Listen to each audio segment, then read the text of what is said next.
असली खुशी। नीलेश बड़ा असमंजस में था। समझ में नहीं आ रहा था कि हंसे या रोए। सामने मार्कशीट पड़ी हुई थी जिसमें हर विषयों में उसे अधिक नंबर मिले थे, पर उसे वह खुशी नहीं मिल पा रही थी जो अच्छे अंक मिलने पर होती है। आखिर नीलेश के साथ ऐसा क्यों हो रहा था? क्या हुआ था नीलेश के साथ? दरअसल नीलेश और कमल दोनों एक ही कक्षा में पढ़ते थे, पर दोनों के स्वभाव में बहुत अंतर था। जहाँ कमल शांत स्वभाव का था, वहीं नीलेश को हर समय कोई न कोई शरारत सूझते रहती थी। पढ़ाई में उसका मन ही नहीं लगता था। वहीं कमल पढ़ाई में अव्वल था।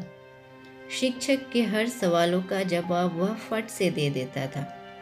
नीलेश को इसी चीज की तकलीफ थी। खुद पढ़ाई में ध्यान न लगाकर कमल के हर क्रियाकलापों की कॉपी करना ही उसका काम था। कैसे उसे पीछे धकेले और नीचा दिखाए, बस इसी चक्कर में वह हमेशा लगा रहता था। इन सब के बीच में इसका सबसे बुरा असर उसकी खुद की पढ़ाई पर पड़ रहा था। इसी तरह एक बार लंच टाइम में जब कमल थोड़ी देर के लिए कक्षा से बाहर गया, तो नीलेश ने उसके स्कूल बैग से विज्ञान की कॉपी चुरा ली, ताकि जब शिक्षक उससे कुछ पूछे तो वह जवाब देने की स्थिति में न हो। हुआ भी वही। शिक्षक की खूब डांट पड़ी कमल को। नीलेश तो मंद मंद मुस्कुरा रहा था। हर समय नीलेश मौके की ताक में रहता कि कैसे कमल को परेशान करे। एक तरह से वह कमल की वजह से हीन भावना का शिकार भी होते जा रहा था। उसे लगता था कि वह कभी पढ़ाई नहीं कर पाएगा। कभी कमल का पेन गायब कर देता, तो कभी लंच बॉक्स में खाना ही नहीं रहता। कमल को परेशान देखकर उसे बड़ी खुशी होती थी। धीरे धीरे उसकी शरारत और हीन भावना दोनों ही बढ़ने लगे। क्लास के दूसरे बदमाश लड़कों से भी उसकी दोस्ती हो गई थी, जो उसे हर समय उकसाते रहते थे।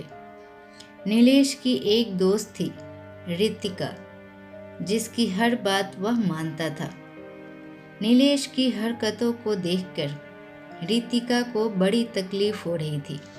उसने उसे समझाने की बहुत कोशिश की, पर वह हीन भावना का ऐसा शिकार हुआ था कि निकल ही नहीं पा रहा था। देखते देखते परीक्षाएं नज़दीक आ गई। नीलेश की पूरी कोशिश थी कि इस बार कमल को पहले रैंक पर नहीं आने देगा। अचानक कुछ उड़ती हुई खबर मिली उसे। उसके कुछ उद्दंड दोस्तों ने एग्ज़ाम के पेपर चुरा लिए और नीलेश को दे दिया। नीलेश की खुशी का कोई ठिकाना नहीं था। अब तो इस बार वह अव्वल आकर ही रहेगा। परीक्षाएं खत्म हो गई और कुछ दिन के बाद रिजल्ट भी आ गया। अपनी कक्षा में वह सबसे अव्वल था। उसने कमल की तरफ विजयी मुस्कान से देखा। आज उसने कमल को भी पीछे छोड़ दिया था। कमल को अपने कम नंबरों से थोड़ी निराशा जरूर थी, पर वह हारा नहीं था।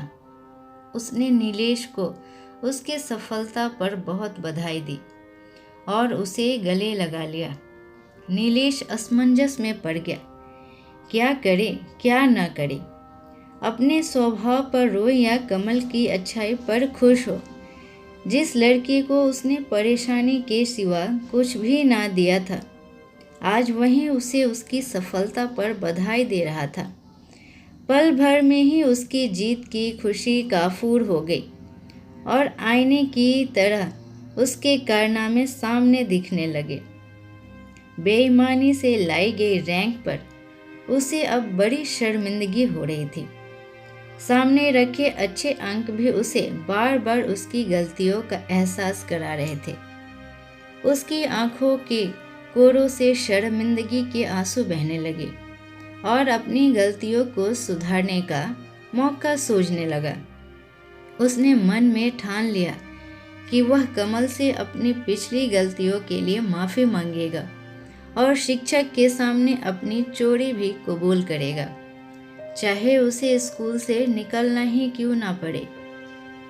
तभी सर ने आवाज़ दी, नीलेश यहाँ आओ, तुम्हारी क्लास में फर्स्ट रैंक आई है। मैं तुमसे बहुत खुश हूँ। बताओ तुमने ये सफलता कैसे हासिल की।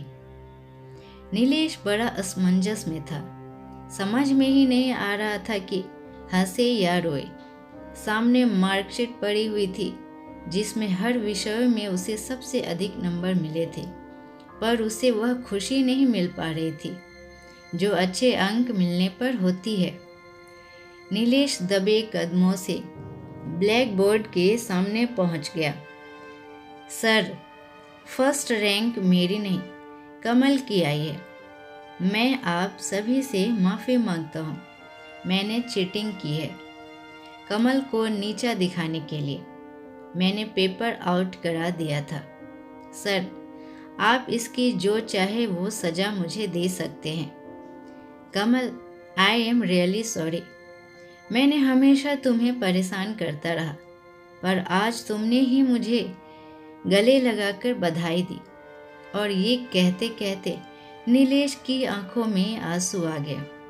क्लास के सबसे शरारती बच्चों को इस तरह टूटता देख सभी भावुक हो गए।